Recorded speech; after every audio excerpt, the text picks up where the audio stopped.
இது நம்ம நார்மலா ஒர்க் அவுட் பண்ணலாமா? ஏ என்பவர் ஒரு வேலையை 6 நாட்கள்லையும், பி என்பவர் அதே வேலையை 12 நாள்லையும் முடிக்கிறாங்க. 2 பேரும் சேர்ந்து வேலையை முடிச்சா ஏ செய்த வேலையின் பங்கு தான் கேட்கிறாங்க. சின்ன கொஸ்டின். இப்போ இதில் ஃபர்ஸ்ட் ஒன்று என்ன பண்றீங்க அப்படின்னா பார்ட் 1.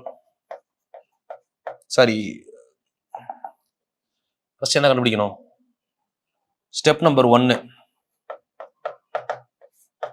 எதுக்கு எல்சிஎம் பார்க்கணும்? 6க்கும் 12க்கும் எல்சிஎம் பார்க்குறீங்க. அப்போ எத்தனை பைக் வரும்? 12 பைக்ஸ்.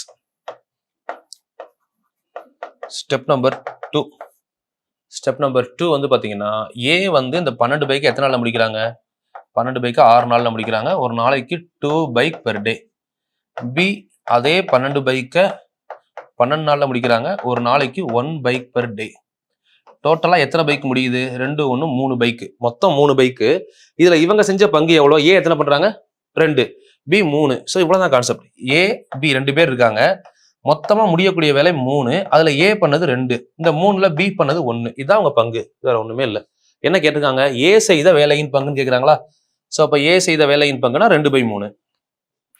ஒருவேளை பி செஞ்ச பங்குனா 1/3. மொத்தத்தில் அவங்களோட பார்ட் என்ன? மொத்தம் 3. அப்போ ஏ செஞ்சது 2.